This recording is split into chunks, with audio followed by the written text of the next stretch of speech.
Salam, hörmətli izləyicilərim. Bugün 21 fevral 2026-cı ildir. Sizinlə mənəm, ehtiyatlı olan Polkovnik İsayev. Hər vaxtınız xeyir olsun. Bugün mən şərhimdə çalışacağım ki, ümumən Cənubi Qafqazın təhlükəsizlik arxitekturası haqqında danışım və son vaxtlar baş verən Respublikamıza qarşı və dövlət başçımıza qarşı edilən hücumlar, təxribatlar və bu hücumların, bu təxribatların arxasında duran qüvvələr haqqında öz fikirlərimi sizinlə bölüşüm.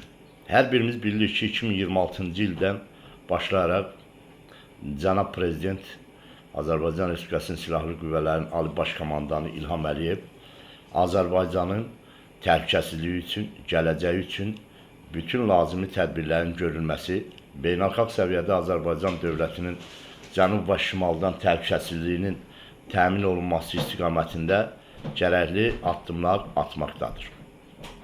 Çox təəssüflər olsun ki, bunu gözü götürməyən qüvvələr, əsasən xarici qüvvələr, daxildə hər hansı təxribatların baş verməsinə cəhdlər göstərmiş. Lakin bu alınmadıqda xaricdə Azərbaycanın imicinin aşağı salınmasına, Azərbaycan dövlət başçısının nə qarşı törədilən təxribatların fəaliyyətinin artırılmasına demək olar ki, səy göstərməkdədir.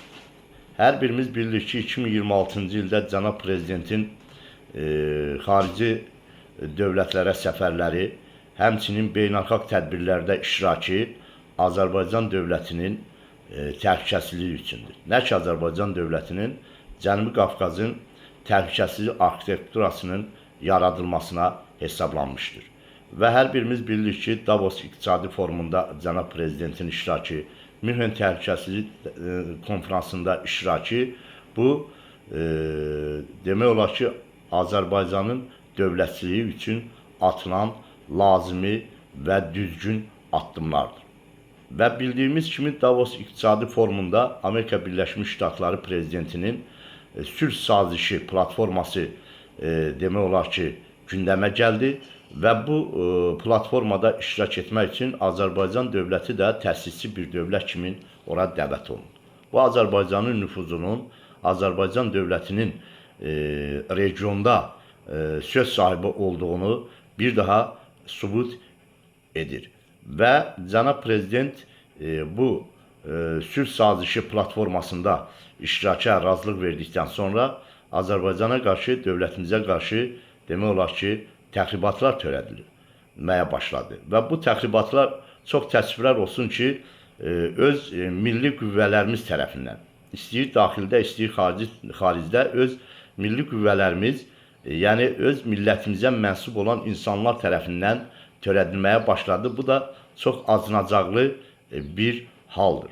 Çox təəssüflər olsun ki, bugün özünü müxalifət hesab edən, bugün özünü Azərbaycan dövlətinin təsvibkeşi qismində göstərmək istəyən qüvvələr fikirləşmirlər ki, Azərbaycan prezidentinə qarşı törədilən hər hansı bir təxribat Azərbaycan dövlətinə qarşı törədilən təxribat deməkdir. Dövlət başçısı bu toxunulmayan bir xəttir. Belə deyək ki, qırmızı xəttir. Azərbaycan dövləti konstitusiyalı bir dövlətdir, beynəlxalq hüquqlara riayət edən bir dövlətdir, hüquqi dövlətdir və burada hakimiyyətin dəyişilməsi seçkilər vasitəsilə həyata keçirilə bilər. Bundan başqa digər yollar qəbul edilməz hesab edilir. Odur ki, özünü müxalifət hesab edən qüvvələr öz platformaları, öz nizamlamaları ilə seçkilərdə, dinc seçkilərdə, demokratik seçkilər vasitəsilə iştirak edə bilər və hakimiyyətə gələ bilərlər. Amma baxaq, sülh sazişində iştirak etmək üçün Cənab Prezident bilir ki, ayın 19-da Amerika Birləşmiş Ştatlarının paytaxtı Vaşinqton şəhərinə səfər etmişdir. Və orada Azərbaycan təsisi 19 dövlətdən biri kimi qəbul edilmiş, imzalanma həyata keçirilmişdir və bu da Azərbaycanın yenə deyirəm, həm dünyada, həm Cənubi Qafqazda təhlükəsizlik arxitekturasında iştirak edən bir dövlət kimi onun nüfuzunu və imicini formalaşdırır və yüksəldir. Bu o demək deyil ki, daxildə olan hər hansı bir çatışmamazlıqlar belə bir planın, belə bir arxitekturanın pozulmasına gətirib çıxarmalıdır. Və dünənləri cənab prezidentin qaldığı otelə orada yaşayan, özünü müxalif hesab edən Azərbaycan mənsublu şəxslərin hücumu, terrora, təxribata əl atması bu yol verilməzdir.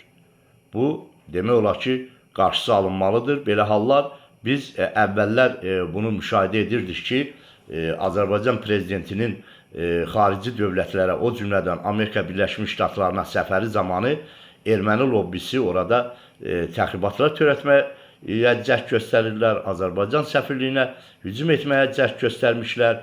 Cənab prezidentin keçirdiyi, tədbirlər keçirdiyi yerlərdə aksiyalar keçirirdilər və keçirməyə cəhd göstərirdilər, təxribatlar törətməyə cəhd göstərirdilər. Və bu son vaxtlar demək olar ki, bu ermənilər demək olar ki, ikinci pərdə arxasına keçiblər və önə isə milli qüvvələri buraxırlar. Biz hər birimiz bilirik ki, orada bu təxribatları törədən insanlar erməni lobbisinin dəstəyini arxalanırlar və o konqresdə, senatda erməniləri dəstəkləyən konqresmenlər tərəfindən dəstəklənirlər və onlara lazımı gəldikdə həm mənəvi, həm maddi yardım göstərirlər və onlar da belə bir utanc verici hərəkətlərə, təxribatlara əl atırlar. Çox təəssüflər olsun. Bugün Azərbaycan Respublikasının prezidenti dünyada ən nüfuzlu, ən ləyaqətli və öz sözünü deyə bilən bir liderdir. Və bu lider Azərbaycana xidmət etdiyi, prezident olduğu dövrdə Azərbaycan dövlətini beynəlxalq alanda yüksək səviyyələrə çıxarmışdır.